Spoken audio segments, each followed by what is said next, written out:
ಚಳ್ಳಕೆರೆ ತಾಲ್ಲೂಕಿನ ತಳಕು ಗ್ರಾಮದಲ್ಲಿ ನಡೆದ ಅಂಗಡಿ ಕಳ್ಳತನ ಪ್ರಕರಣವನ್ನು ತಳಕು ಪೊಲೀಸರು ಯಶಸ್ವಿಯಾಗಿ ಭೇದಿಸಿದ್ದಾರೆ.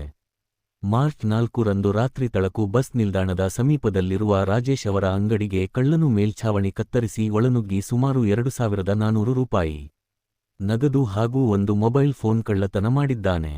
ಈ ಸಂಬಂಧ ದೂರು ದಾಖಲಿಸಿಕೊಂಡ ತಳಕು ಪೊಲೀಸರು ವಿಶೇಷ ತಂಡ ರಚಿಸಿ ತನಿಖೆ ಆರಂಭಿಸಿದರು. ತನಿಖೆ ವೇಳೆ ಆಂಧ್ರ ಪ್ರದೇಶದ ರಾಯದುರ್ಗ ನಿವಾಸಿ ಸೂರಿಕೆ ಎಂಬ ಆರೋಪಿಯನ್ನು ಬಂಧಿಸಲಾಗಿದೆ.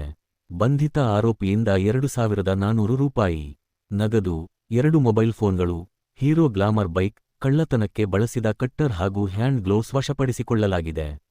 ಜಿಲ್ಲಾ ಪೊಲೀಸ್ ಅಧೀಕ್ಷಕರಾದ ರಂಜಿತ್ ಕುಮಾರ ಭಂಡಾರು ಐಪಿಎಸ್ ಹಾಗೂ ಹೆಚ್ಚುವರಿ ಪೊಲೀಸ್ ಅಧೀಕ್ಷಕರಾದ ಡಾ.